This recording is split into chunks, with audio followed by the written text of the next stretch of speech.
Mesdames, Messieurs, bonjour. Je pense que je peux commencer. Merci d'être venus pour cette conférence. Alors aujourd'hui, je vais vous présenter un sujet apparemment méconnu, pour pas dire presque inédit, sur 3 journées, les 9, 10 et 11 septembre 1841, qui ont marqué profondément la ville de Clermont-Ferrand, puisqu'il s'est produit purement et simplement une insurrection d'une violence assez extrême. Juste comme pour dire en introduction, la ville de Clermont, au cours de son histoire, n'a pas réellement connu d'épisode, heureusement, équivalent. Là, on est donc en 1841, on est sous la monarchie de Juillet. Donc, Clermont a connu la Révolution. Il y a eu des épisodes un peu particuliers, mais vous allez voir, de mémoire, il n'y a pas d'équivalent. Alors, on va d'abord planter le décor. Donc, monarchie de Juillet, ça veut dire que nous sommes sous le règne de Louis-Philippe, qui va régner de 1830 à 1848. Là, vous avez une gravure qui représente la ville de Clermont. Donc, vous voyez qu'en 1841, la ville se limite à ce qu'on appelle aujourd'hui le plateau central. On voit la cathédrale qui n'a pas ces 2 flèches, évidemment. Donc, on est sous le règne de Louis-Philippe. Alors, que va-t-il se passer? Nous sommes en 1841, les caisses de l'État sont vides, c'est nouveau. Le ministre des Finances de l'époque, M. Ullmann, le voici, décide. Alors, l'équivalent du Premier ministre, donc, qui est président du Conseil, c'est M. Soult.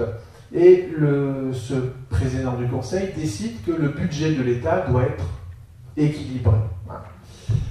Donc, c'est toujours une problématique. Et le ministre des Finances, on cherche un moyen, il faut trouver de l'argent. Et le ministre Ullmann décide que la cote personnelle mobilière, eh bien, c'est cet impôt qui va apporter des sous dans la caisse. Et donc, il décide, c'est la politique de l'époque, que les impôts qui existent rapportent le maximum. Donc, en quoi consiste ce changement, ce qu'on peut dire, cette mesure, pas cette réforme, cette mesure fiscale? On va créer dans chaque commune une commission municipale qui va nommer des personnes pour aller faire des inventaires. Donc, on va rentrer, c'est l'objectif, chez les gens, chez les commerçants, et on va faire l'inventaire de ce que les gens possèdent comme mobilier, combien une table, 30 chaises, une armoire, etc. Et on va les imposer sur ces éléments. Alors, vous pensez bien qu'à l'époque, cette mesure, elle est considérée en France comme une atteinte à la liberté. Déjà parce que les recenseurs vont rentrer, vont pénétrer l'intimité, on va rentrer chez les gens, donc ça, quand même du mal à l'accepter. C'est une mesure qui est très impopulaire. C'est un mouvement, ça va provoquer un mouvement contestataire assez fort. Il y aura d'autres équivalents en France. Je vous en parlerai un peu plus tout à l'heure. Alors, je vais détailler tout ça, évidemment. Pendant ces journées insurrectionnelles, il va y avoir des morts. Il va y avoir beaucoup de blessés. Le nombre des blessés, il est, chez les militaires, facile à déterminer. Dans la population civile, un peu plus compliqué, puisque vous imaginez bien que certains blessés ne se sont pas déclarés, ils sont restés chez eux. Vous allez voir pourquoi après. Dans la population civile, il y a eu beaucoup de morts. Alors, les chiffres officiels, mais ils varient même, vous verrez au cours de la conférence, les sources varient. On nous dit qu'il y aurait, pour moi il y en a plus que ça, il y aurait 10 soldats qui auraient été tués, 25 soldats blessés, parmi les civils, 30 morts, et plus de 100 blessés. Dans les sources que j'ai utilisées pour préparer cette conférence, alors il y en a plusieurs, il y a les journaux de l'époque, il y a les comptes rendus du procès, parce qu'il y aura un procès, et notamment il y a un témoin oculaire, donc il y a un livre qui a été publié en 1911, donc vous voyez bien après, d'un auteur anonyme, et ce témoin oculaire était un apprenti typographe, donc il a vécu les événements, et surtout, à un moment donné, il s'est trouvé dans le bureau du maire de Clermont. Donc il a vu, il a entendu des choses, et ça nous donne un témoignage extraordinaire. Alors on va déjà définir qu'est-ce qu'une insurrection. Une insurrection, c'est une action de s'insurger, de se soulever contre le pouvoir établi. Et c'est réellement ce qui s'est produit. Alors vous avez une autre vue presque champêtre de Clermont, vue par le promontoire de Saint-Alyre. Alors, effectivement, avant ces 3 journées, il y a quand même quelques signes avant-coureurs. On a une presse à l'époque, il y a la Gazette d'Auvergne, qui est un journal, parce qu'on n'a pas Internet évidemment, mais la presse a un rôle très important. Mais la Gazette d'Auvergne, c'est un journal qui est contre cette mesure fiscale et qui va informer la population, mais en allant bien sûr dans sa ligne politique. Il y a beaucoup de rumeurs qui circulent, ça c'est pas nouveau, il y a de la désinformation, et il y a surtout de la peur. Il y a de la peur, il y a de l'inquiétude. Alors, je vous disais que Clermont n'avait pas connu l'équivalent. C'est vrai, il s'est juste produit un événement un peu dramatique. C'est en 1832, à Clermont-Ferrand, il y a eu un épisode où la cure de Saint-Gené-les-Carmes, l'église de Saint-Gené-les-Carmes, a été totalement dévastée par un mouvement populaire. On est rentré dans la cure, on a brûlé les meubles, on a bu le vin, peut-être même le vin de messe, et le curé n'a dû sa survie que parce qu'il a pu fuir. Donc vous voyez, on est quand même dans une période où en France, c'est assez compliqué. Bon. Mais à Clermont, il n'y a pas de problème particulier. Revenons sur le ministre Ullmann. Le 25 février 1841, il fait publier une première circulaire. Je vais le citer, ce que dit le ministre. Les recettes n'étant plus au niveau des dépenses, il est urgent de prendre des mesures pour obtenir des impôts les produits qu'il est en droit d'en attendre. Bon, ça, c'est la première circulaire, donc on voit l'optique du gouvernement de l'époque. 9 août 1841, une seconde circulaire, je cite le ministre. Alors quand on écoute les ministres à l'époque, c'est assez intéressant. C'est de l'argent qu'il nous faut. Entendez-vous, et les meilleures raisons du monde ne peuvent en tenir lieu. Le ministre dit, on a besoin d'argent, vous pensez ce que vous voulez, on va le récupérer. Oui, mais c'est compliqué. Alors, il faut dire aussi, et ça je l'ai constaté au fur et à mesure des recherches que j'ai faites, c'est curieux parce qu'il ne faut pas faire de parallèle avec aujourd'hui, mais un petit peu. Il y a des agitateurs. Il y a des gens qui ont été payés pour provoquer des troubles. Ça a été établi. Et on a aussi des personnalités, entre guillemets, qui ont essayé d'amener la population à se révolter. Le problème, c'est que ces personnes n'ont pas pu contenir la population après. Ça a complètement débordé. Bon. Alors, on parlait des réactions qu'il y a pu y avoir en France. Il n'y a pas eu que Clermont. Il y a eu d'abord des réactions à Troyes, où les gens ont simplement fermé leurs portes aux recenseurs. À Montpellier, il y a eu des réactions, et le gouvernement a cédé face aux protestations apparemment très énergiques de la population. Par contre, à Marseille et à Toulouse, les recenseurs sont reçus à coups de fourche et à coups de fusil. Concrètement, c'est ce qui va se passer un petit peu. Bon. Alors, que fait le gouvernement à l'époque ? Il dit c'est très simple, là, si vous ne nous ouvrez pas les portes à nos recenseurs, on va vous taxer arbitrairement. Bon, vous pensez bien que ça n'arrange pas la situation. Alors, à Clermont-Ferrand, donc les signes avant-courants, la population est au courant, s'attend à ce qu'il va y avoir ce recensement, il y a un grand mécontentement, on commence à faire des réunions clandestines, on essaye de s'organiser, et on décide de lutter contre cette mesure. Bon. Alors, commençons, nous sommes donc vous allez voir ça, c'est comme un film, hein. 8 septembre 1841, Clermont-Ferrand, première escarmouche. Alors, près de la cathédrale, au coin de la maison Bott, une affiche a été collée. Je vais vous la citer. Donc, c'est ceux qui sont contre la mesure qui commencent à... Citoyens, à votre tour maintenant d'ouvrir vos portes aux agents du fisc. De votre soumission passive dépendent des félicitations qu'attendent vos autorités. Non. Citoyens, tenez-vous pour averti, l'exécuteur des hautes œuvres de votre département prend des dispositions. La bonne envie de vous abattre ne manque pas à ses valets. Évitez de tomber dans leur piège, mais si vous voyez forcé de prendre les armes, pas de demi-mesure, frappez fort, de préférence sur les chefs, sans oublier dans vos récompenses ceux qui vous ont doté du recensement. Point de recensement. Oui, on est quand même, il y a un avertissement très violent. Et il y a une foule de badauds qui lit cette affiche, donc ça attire. À la porte de la mairie, ce fameux 8 septembre, il y a aussi une affiche officielle. Bon. Place Saint-Hérem, il y a des gardes à cheval qui poursuivent quelques personnes. Bon. On sent que dans l'air, il y a quand même l'air... Il y a une tension qui est palpable, là, c'est un petit peu électrique, mais pour l'instant, rien ne semble nous indiquer ce qui va malheureusement se passer. Alors, pour revenir sur cette cote mobilière dont je vous parlais, pour donner quelques détails fiscaux, alors, elle est basée sur la valeur des logements des contribuables, évidemment, et aussi sur celle de leur mobilier. Donc, le projet Ullmann, effectivement, c'est de fixer la cote mobilière sur la valeur exacte du mobilier que des recenseurs qui sont nommés par la commune et par l'État iront, pense-t-il, inventorier chez les contribuables. Voilà, c'est ça, le problème vient de là. 9 septembre 1841, voilà, à Clermont, première bataille. Ce jour-là, c'est le jour de la foire à Chigna. Donc il y a de nombreuses voitures, évidemment les voitures à l'époque, elles sont tirées par les chevaux, donc s'y rendent, donc les gens vont normalement à la foire. Les recensements ont commencé. Eh oui. Alors, M. de Chazelles, qui est adjoint, avec 2 fonctionnaires, suivent le secteur du marché aux poissons, de la rue Boireau et de la rue des Fauchets. M. Meige, qui est un autre adjoint, recense avec 2 experts et un agent du fixe la place Saint-Hérène. Bon, il y a des groupes qui se forment, mais pour l'instant, les gens sont calmes.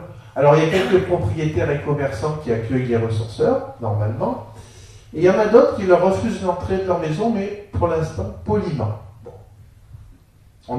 Il est 14 h, on est rue du Terrail. Monsieur de Chazelles est interpellé par des individus, avec ses répartiteurs. Répartiteurs, c'est ceux qui l'accompagnent. Et un des répartiteurs va dire à la foule, « Pourquoi faites-vous tant de bruit?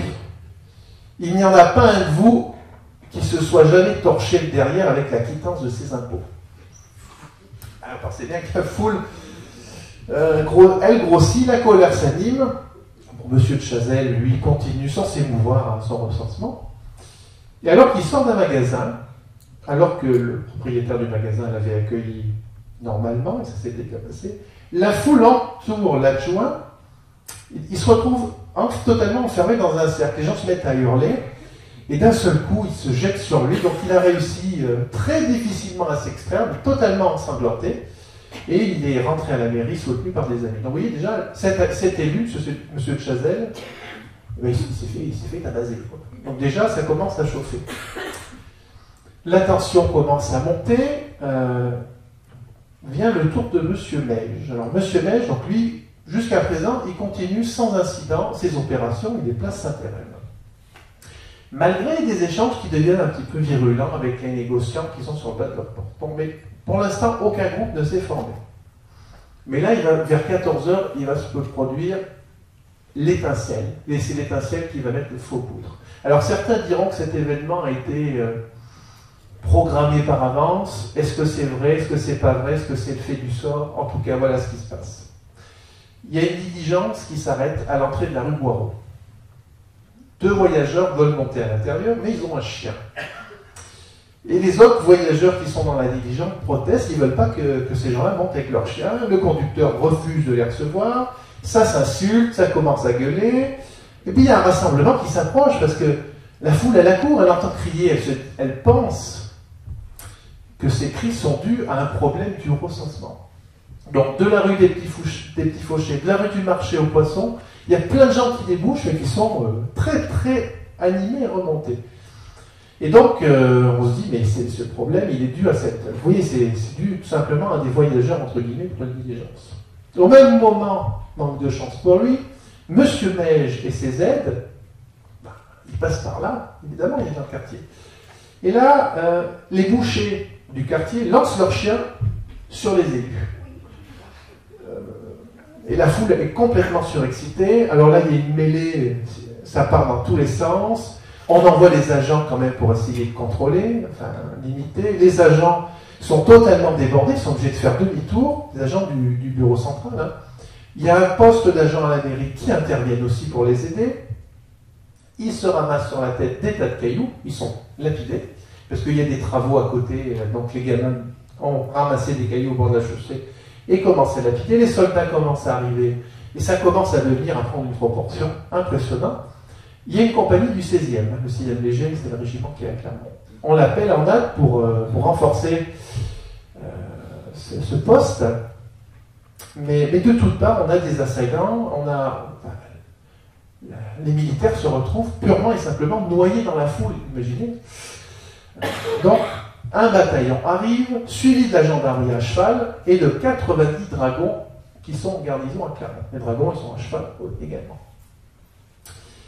Alors, le capitaine d'état-major qui s'appelle, ça ne s'invente pas, Levaux-Coupé, il se porte en avant, et il est atteint d'une pierre à la tête, il tombe de cheval. Là, ça commence à chauffer, et compte tenu de la situation qui devient réellement de plus en plus critique, une compagnie fut lancée au pas de charge dans la rue Boireau. Ils sont assaillis de coups de pierre et ils sont obligés de reculer. Alors oui, que les militaires soient obligés de reculer, c'est assez compliqué. Là, vous avez une autre vue. Je vous montrerai tout à l'heure à quoi ressemblaient les uniformes. On a un sous-lieutenant qui s'appelle Pitsu. Alors, il tombe à terre et on lui pique son sabre. Et on a des soldats qui sont désarmés par la foule. Cette fameuse diligence, rappelez-vous, qui a refusé de faire monter ce chien à bord, est renversée et elle sert de barricade et on bloque la rue Boireau. Donc on a une première barricade qui s'installe. Le 16e est obligé de se replier sur la place Sainte-Hélène, ça semble complètement incroyable. Les gendarmes et les dragons firent une charge, mais sitôt qu'ils avancent, la foule s'ouvre et se referme derrière eux, donc ils sont à chaque fois coincés. Les femmes et les enfants décident de s'attacher aux queues des chevaux des dragons. Les dragons ne peuvent plus avancer, mais ça semble complètement... Et les assaillants se mettent à crier « Vive les dragons !» à bas le 16e. Il est à peu près 18h. Menacée d'un enveloppement complet, la troupe décide de se replier lentement place de la Poterne. Il y a 2 ou 3 charges des dragons et des gendarmes, toujours pour tenter de dégager, mais pareil, les rangs s'ouvrent devant eux et se referment derrière. Donc la situation, elle devient réellement très, très critique.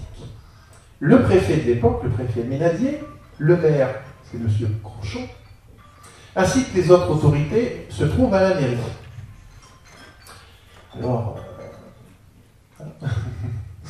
Alors, oui, donc les autorités sont à la mairie, donc oui, on est à côté, il y a la mairie, à la place de la Poterne, la rue Boireau qui est juste en bas. Alors, il y a une ruée de manifestants qui ébranlent les premiers rangs des soldats au cri de « Enlevons-les ». Alors, hop, les militaires font quand même 3 à 4 prisonniers. Ça commence à aller. Mais la foule commence à hurler « Délivrez, délivrez nos frères ». Bon. Alors,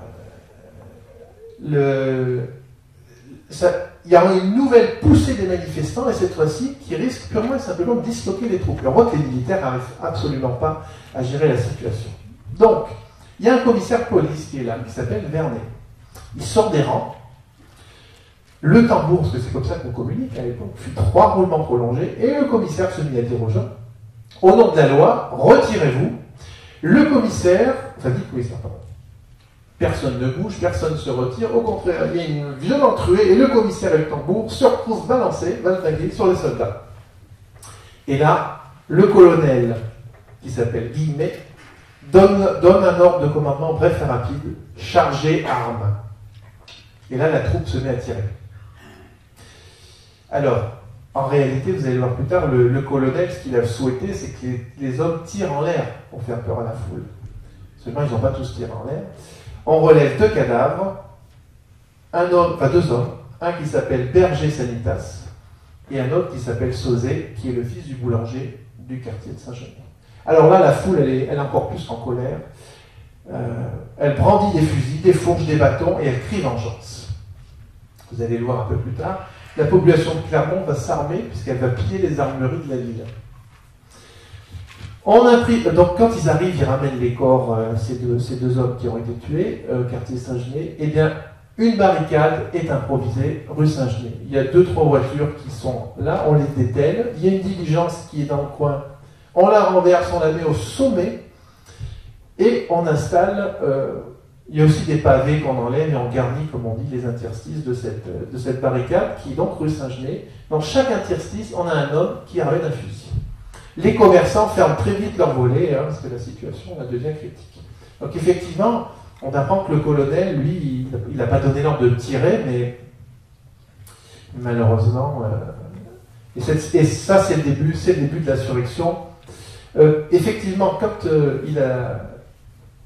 les coups de feu sont partis, une fois que la fumée s'est dissipée, donc rue Boireau, la place est quasiment déserte, vous vous doutez bien, il y a ces 2 cadavres qui sont par terre, et on a quelques bonhommes qui sont là en train de se traîner, il y a des traces de sang, donc il y a déjà pas mal de blessés.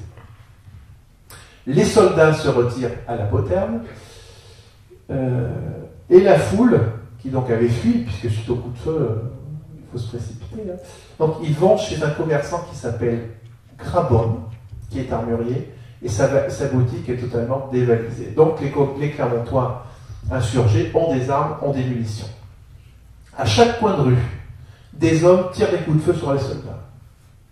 Sur les toits, d'autres font feu également sur les soldats, et là c'est un véritable massacre. On raconte qu'on a entendu des coups de feu jusqu'à 1h du matin. Nous sommes le 10 septembre 1841, à Clermont-Ferrand. C'est les premiers conciles d'Annule.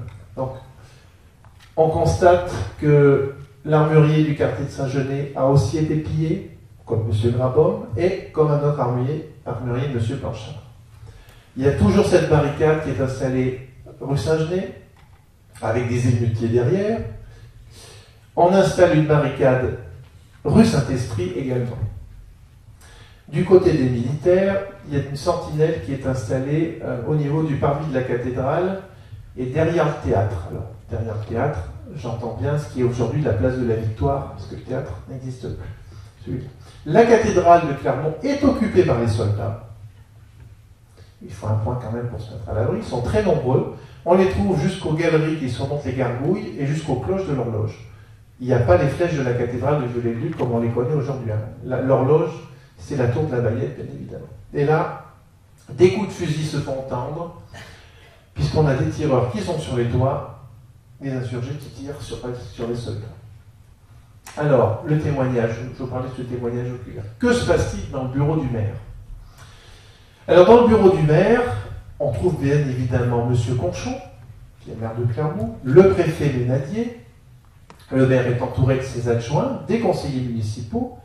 On a le général Fressard-Batoul, on a l'intendant Duplantin, on a le colonel Guillemel, on a M. Debert, qui est adjoint de Montferrand, on a M. Baudel, le juge de paix, on a M. Magnat, qui est un manufacturier. Donc vous voyez, on retrouve tous les notables, tous ceux qui sont censés diriger la ville. Ils sont dans la mairie parce que la situation est très compliquée. C'est pas rien de le dire. Et dans le bureau du maire, on a également un chef d'escadron de gendarmerie qui est encore recouvert de poussière et qui va nous raconter ce qui lui est arrivé. Ce chef d'escadron était parti à Tove en tournée d'inspection. Il a appris la veille les événements qui se sont produits à Clermont. Donc il décide de faire demi-tour avec la brigade de Rochefort et la brigade de Tove, c'est-à-dire 8 gendarmes et 2 brigadiers, pour prêter main forte à Clermont, évidemment. Cependant, lorsqu'ils arrivent au-dessus de Durtol, à la vue des gendarmes, ils remarquent une troupe nombreuse de paysans qui se sont groupés, qui se sont essaimés, on peut dire, dans les vignes. 2 d'entre eux sont restés en sentinelle sur la route. Je vais vous laisser parler de ce chef d'escadron. Voilà. C'est lui qui va parler. Quand nous arrivâmes à la hauteur de la bande, ceux-ci crièrent « Qui vive ?» Je parlementai avec eux, leur demandant leurs intentions. 2 gendarmes envoyés en reconnaissance vers m'annoncer qu'une bande de 40 à 50 individus armés de fourches, de faux, de fusils et de pistolets étaient embusqués sur notre passage au bord de la route. Oui, les intentions n'étaient pas très sympathiques. Au moment où je parlementais avec une des sentinelles, donc une des sentinelles des paysans, une voix cria « Assez causé, faites feu !» Une dizaine de coups de fusil se firent entendre. Les insurgés franchirent les fossés et se précipitèrent sur nous. Pour éviter une effusion de sang, très inutile en la circonstance, je fis prendre le galop de charge. Quelques autres coups de feu se firent entendre en arrière, mais sans résultat. Vous voyez, à Durtol, la gendarmerie est attaquée par la population. Ça veut dire que le mouvement s'étend autour de Clermont. Vous pensez bien que ce récit, raconté aux auditeurs, donc au maire, au préfet, etc., enfin pas le préfet, sème un certain émoi, une certaine inquiétude. Il n'y a que le préfet apparemment qui garde son sang-froid. Les autres notables commencent à s'inquiéter, ce qui est normal. Bon. Alors, les officiers généraux qui sont sur place ont préparé une planche de défense avec l'objectif de conserver l'hôtel de ville entre les mains des autorités. On en est là, hein. En attendant l'arrivée des troupes de renfort qui ont été demandées. On a notamment demandé un régiment d'artillerie et un régiment de ligne de Montbrison. Ils vont arriver, mais plus tard. Il va se poser un problème, c'est que suite à l'insurrection, on ne peut plus rentrer ni sortir de la ville de Clermont. Les conseillers municipaux et les fonctionnaires civils, eux, souhaitent que la troupe se mette en état de défendre la ville. Parce qu'ils en ont conscience, c'est ce qui va se passer malheureusement. Il y a un risque que la ville soit totalement pillée. Effectivement, les troupes sont au niveau de la mairie, la ville est laissée. Alors, la garnison de Clermont, à cette époque, elle compte 900 hommes de troupes, hautes sous-officiers, 90 dragons, et l'ensemble est commandé par 43 officiers. Et ce n'est pas suffisant. Alors, quelqu'un évoque l'idée de convoquer la garde nationale. Mais cette idée est refusée par le préfet, au motif que ça ne ferait qu'augmenter le désordre, on va le voir dans la suite, c'est ce qui va se produire, et que les officiers de la garde nationale ne sont pas reconnus. Bon. Au même moment que ce sujet est évoqué, il y a une balle qui a été tirée de la maison du Noyer, et qui va frapper par ricochet la fenêtre du bureau du maire. Ils sont dans le bureau, il y a une balle qui traverse la pièce. Vous pouvez imaginer que l'ambiance est plus que tendue. Bon. Alors, un autre problème, on raconte que la poudre va manquer aux troupes. La poudre, elle est cachée où? Enfin, elle n'est pas cachée. Elle est à la poudrière, c'est-à-dire au square Aimé Coulodon, dans cette petite chapelle. Donc, on a envoyé 2 camions, entre guillemets, pour récupérer la poudre, et les militaires ont rejeté le reste de cette poudre dans la tire-terre pour qu'elle ne soit pas utilisée par les insurgés. La situation devient de plus en plus critique. Il est 9h. On apprend que sur la route d'Issoire, une troupe considérable de paysans arrive avec des fusils, des fourches, des faux. Alors là, c'est l'effroi, là, clairement, on commence vraiment à s'inquiéter. Le général décide d'envoyer un détachement de 50 hommes pour protéger la barrière du Taureau. Vous savez qu'autrefois, la ville était entourée de barrières d'octroi, parce qu'à chaque fois qu'on rentrait, on devait payer un impôt sur ce qu'on avait. Ces barrières d'octroi vont subir le pillage et l'incendie. Bon, à ce moment-là, les insurgés ont nommé 2 représentants et ils les envoient à la mairie. Ils débarquent dans le bureau du maire et ils ont des réclamations, si je puis dire. Qu'est-ce qu'ils veulent? Enfin, ils demandent des choses. Premièrement, ils veulent la mise en liberté des prisonniers qui ont été faits hier. Deuxièmement, ils veulent carrément le renvoi du 16e léger. Imaginez, la troupe qui quitte Clermont. Bon. Troisième point, ils veulent la suspension des opérations de recensement et l'engagement que cette mesure ne sera pas appliquée à Clermont. Quatrième point, ils veulent qu'on convoque la garde nationale, évidemment. Alors le préfet va leur répondre, très gentiment, très poliment, que la suspension, elle est de fait. Oui, les opérations de recensement sont arrêtées, et il leur dit que le reste de leur demande va être étudié avec bienveillance. Alors, les représentants commencent à s'exciter, les échanges sont véhéments, ils vont se retirer avec fracas. Bon. Donc ça ne se passe pas très bien. On apprend au même moment que Beaumont et Aubière vont jouer un rôle très important. Beaumont a envoyé 500 hommes à la barrière. Donc 500 insurgés supplémentaires. Aubière en a envoyé autant à la barrière du Taureau. Alors là, il y a une grande inquiétude à la mairie, parce que entre-temps, on a envoyé des commissaires de police un petit peu partout pour voir ce qui se passait. Ils sont revenus et ils annoncent que toutes les routes sont couvertes de paysans qui sont armés. Donc la ville de Clermont est complètement encerclée dans la campagne. Oui, à quoi ressemble la population. Ça semblait amicaux. Donc là, voilà, donc il y a une grande inquiétude. Et on nous dit que ceux d'Aubière, les gens d'Aubière et de Beaumont, sont particulièrement animés. Oui, effectivement, le docteur Montel et le docteur de Noillac, qui les dirigent, les maintiennent, c'est ce que je dis, très difficilement. Au début, on emmène les gens, de force, hein, des fois, et on n'arrive plus à la contrôler. Donc, ils se jettent, ils se précipitent sur la barrière, et ils mettent le feu. On brûle, on pille.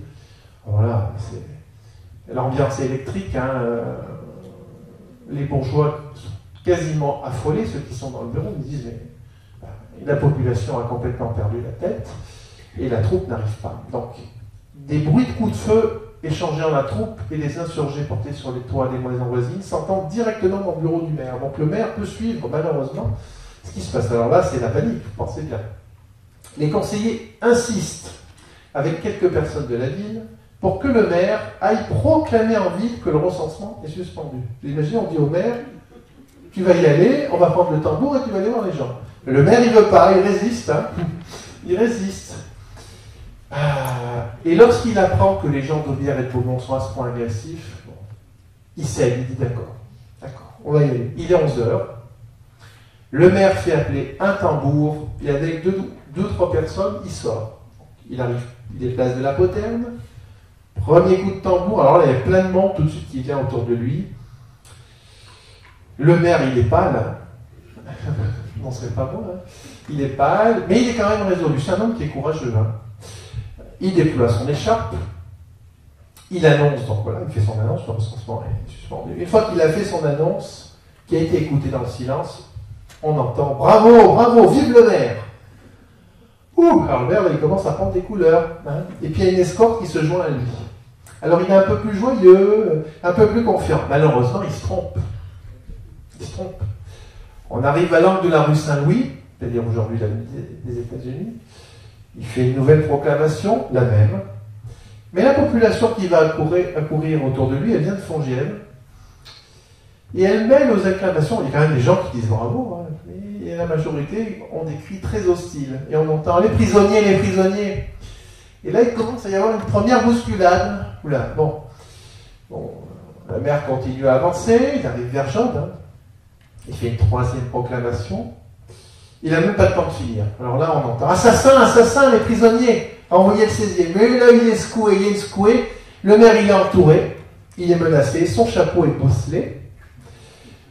Ses vêtements sont totalement déchirés. Il a un sang. Il devient le jouet de quelques énergumènes.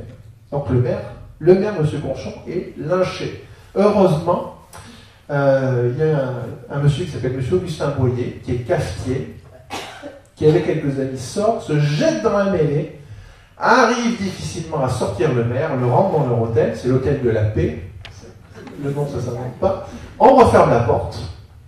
Bon, ce cafetier, il est connu de la population, il est quand même apprécié et écouté. Donc M. Boyer va se montrer sur le balcon, un petit instant après, de l'hôtel, et il annonce que le maire a promis de libérer des prisonniers et de faire envoyer le 16e. C'est pour gagner du temps. Hein. La foule se calme, un peu. Bon. Et M. Boyer en profite pour ramener le maire à la mairie dans un triste état en passant par des rues un peu détournées. Imaginez la situation. Parmi les témoignages, je vous disais qu'il y avait des agitateurs. Il y a un enfant du quartier Saint-Gelais qui raconte. On va les faire parler, c'est bien, on fait parler le gendarme, on fait parler le maire, on fait parler le gamin, c'est formidable. Il nous dit, voilà, un bourgeois leur a proposé de gagner 10 sous. Il les a emmenés rue Boireau, il a rempli ses poches de cailloux, il y a beaucoup de travaux hein, à l'époque aussi, donc on prend les pavés. Il se cache à l'angle d'une maison et il bombarde des soldats de la place Saint-Hérème, qui pourtant étaient l'arme au pied. Les gamins vont pareil. Le bourgeois s'en va, il laisse les gamins, qui eux sont pris en course, baïonnettes au canon par les soldats. Donc il y a une situation compliquée, très compliquée. Il y a des blessés, comme je vous l'ai dit, ceux qui sont déclarés, on les emmène à l'hôtel-Dieu. Donc là, tout est à cran. Hein. Devant l'église des Carmes, enfin Saint-Genis-les-Carmes, il y a un attroupement qui est formé. Il y a des hommes qui parlementent avec le bedeau de l'église parce qu'ils veulent qu'il ouvre les portes, le bedeau, pour faire sonner le tocsin. Le bedeau, il ne veut pas. Hein. Les manifestants, qu'est-ce qu'ils font? Ils défoncent les portes. On défonce les portes, on rentre dans l'église. Oula! Mais à ce moment-là, il y a 2 habitants du quartier qui arrivent en faction, fusil en main, et qui leur disent le premier qui rentre dans l'église pour payer quelque chose sera abattu comme un chien. Vous pouvez sonner les cloches tant que vous voulez, mais vous ne touchez pas à l'église. La foule applaudit. À l'église des Minimes, la même chose. On demande au vicaire la clé, il ne veut pas. Pour sonner le tocsin, la gardienne, elle ne veut pas. On commence à s'attaquer à la porte. Il y a un monsieur qui arrive, monsieur Parteneuf, qui est vinaigrier. Il se met en faction avec son fusil dans les mains. Il dit aux gens qui peuvent aller sonner les cloches, mais que le premier qui volera quelque chose sera abattu.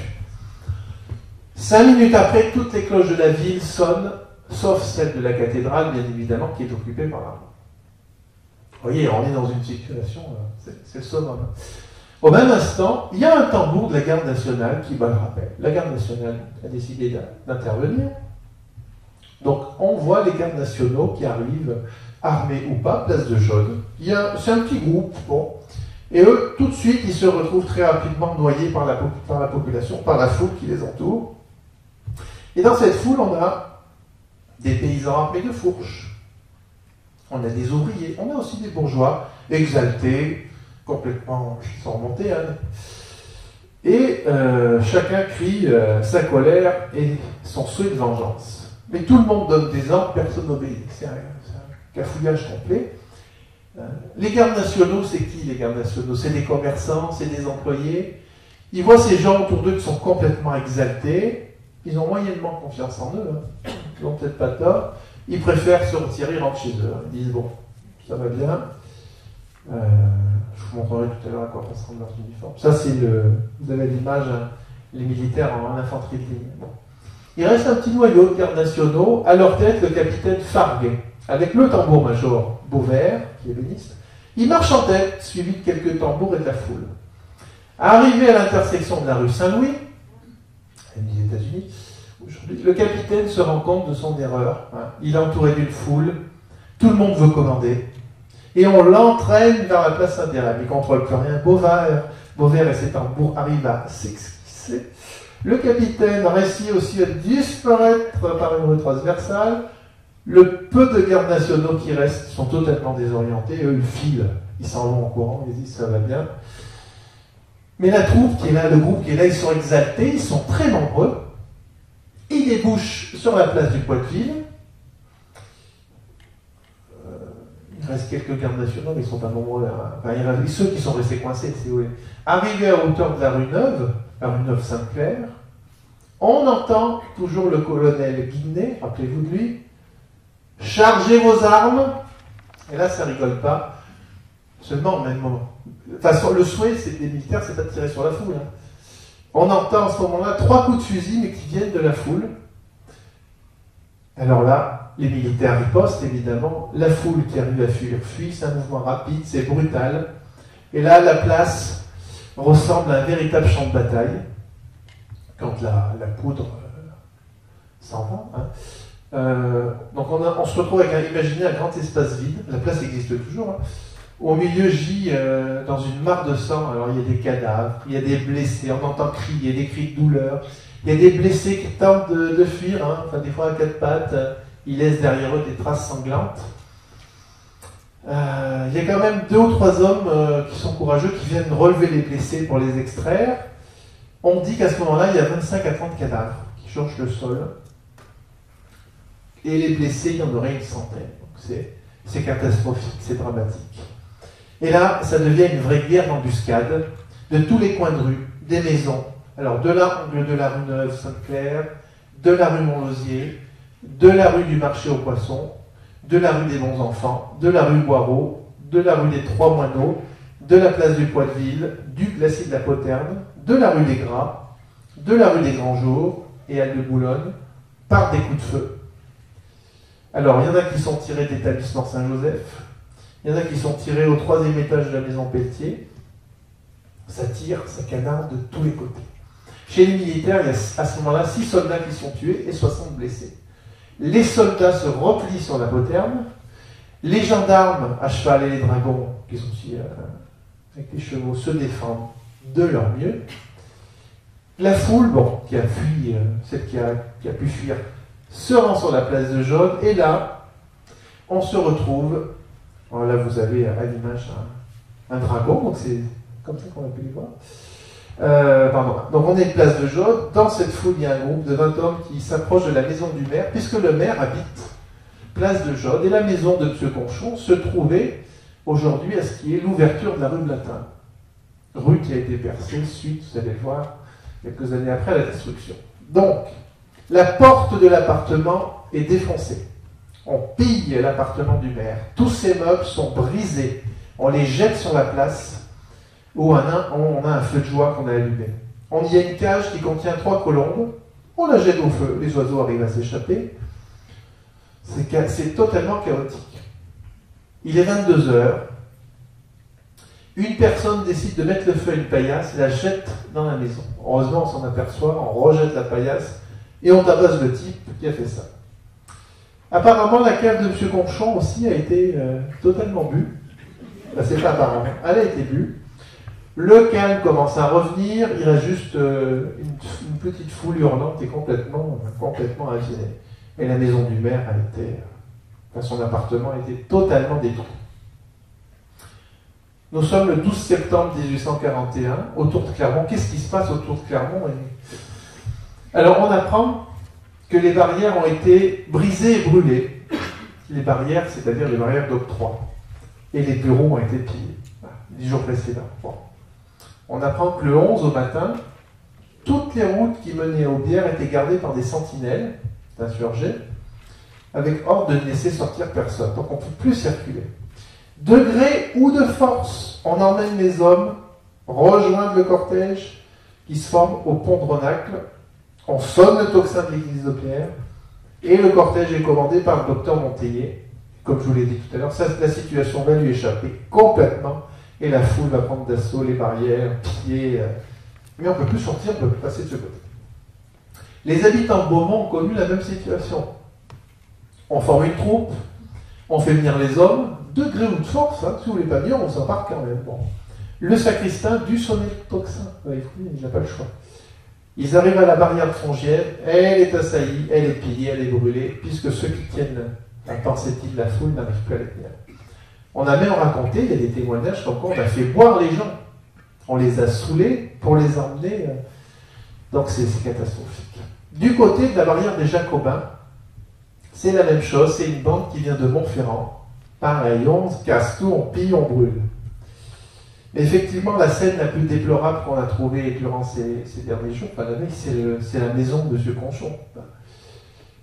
Son appartement a été totalement détruit, comme je vous l'ai dit. On a été jusqu'à enlever les portes qu'on a brûlées. On a cassé les cloisons. Même les plantes du jardin ont été arrachées et détruites. C'est complètement... Devant la porte, donc à l'entrée de ce qui est la rue Blavin aujourd'hui, place de Jaume, on a d'énormes tas de papier qui fument, parce que M. Conchon, il était avocat. Et bien vous avez tous ces dossiers qui sont là, qui sont en train de cramer. Alors tous les magasins de Clermont sont fermés, les commerçants ont fermé. Alors les patrouilles commencent à circuler, donc de place Saint-Hérem. On raconte que les vivres vont commencer à manquer. Les habitants, ils n'osent plus sortir de chez eux. On reste à la maison, on ne bouge plus, on ne veut pas prendre une balle, et puis on ne sait pas ce qui se passe. On entend des coups de feu tout le temps. Et on raconte aussi que l'atmosphère sent la poudre. Et dans les rues de Clermont, il y a cette odeur. Alors, il y a de nombreux incidents, parce que vous imaginez bien, les soldats sont à cran, donc il y a des civils, il y a des témoignages précis, il y a des civils auxquels les militaires vont tirer dessus. Ils vont les soupçonner, ils vont avoir peur. Vous passez par là, on raconte qu'un monsieur qui est sourd n'a pas entendu l'injonction des militaires, on lui a tiré dessus. Il y a une dame, une domestique qui passait, on lui a tiré dans les bras, un autre, on lui a tiré dans les jambes. A contrario, les militaires sont aussi pris à partie, il y a les corvées de soupe, il faut ramener à manger quand même, ils sont coincés, et toutes les corvées de soupe sont prises à partie très violemment et on renverse la soupe. Il n'y a plus rien à manger.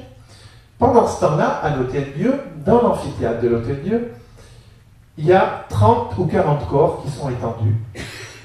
Alors, on a des soldats, on a des ouvriers, on a des paysans, on a même des enfants. Des proches viennent chercher parmi les cadavres leurs proches pour voir ceux qui ont disparu, ce qui les retrouvent. Mais on a malheureusement, on a beaucoup de curieux. Vous vous rendez compte, les gens viennent voir ça, comme on vient au spectacle. 14 septembre 1841, à Clermont, les premières arrestations.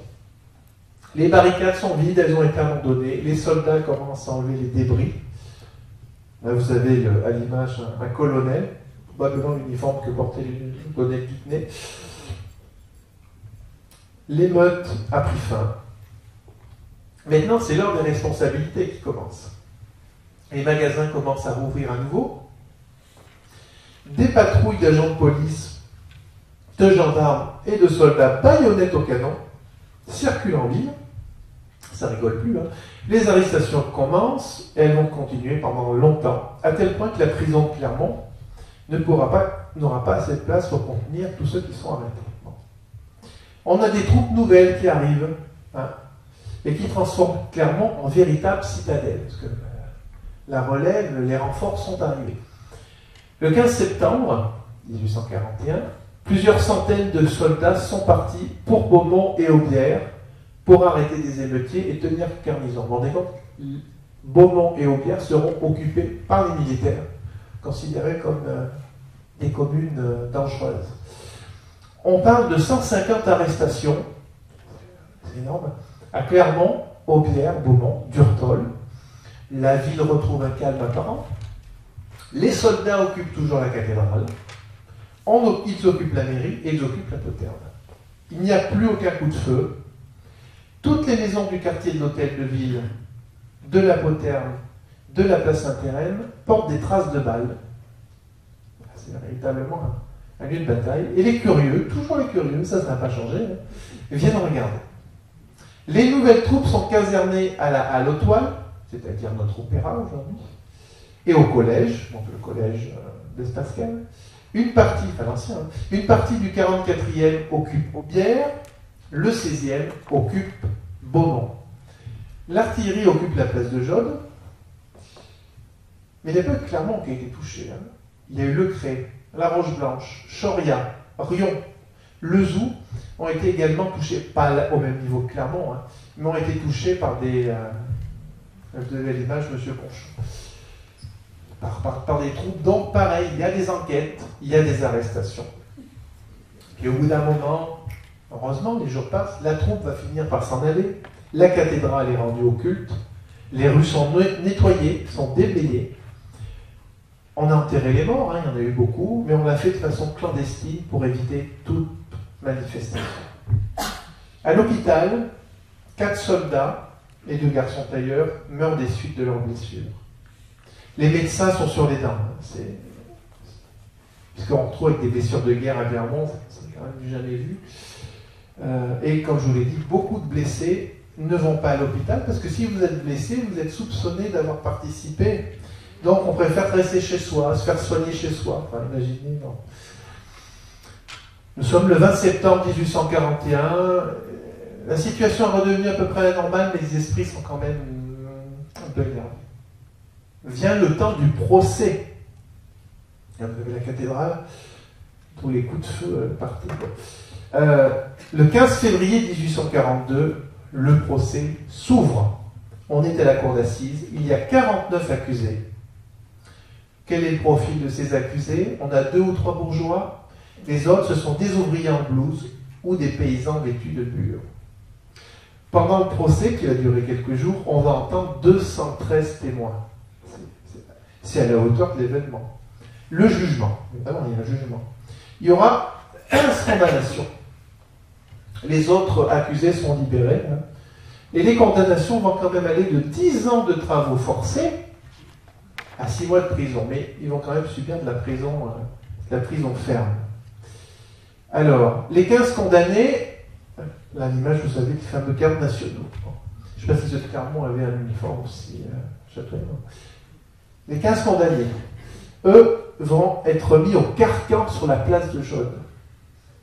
On va les aligner.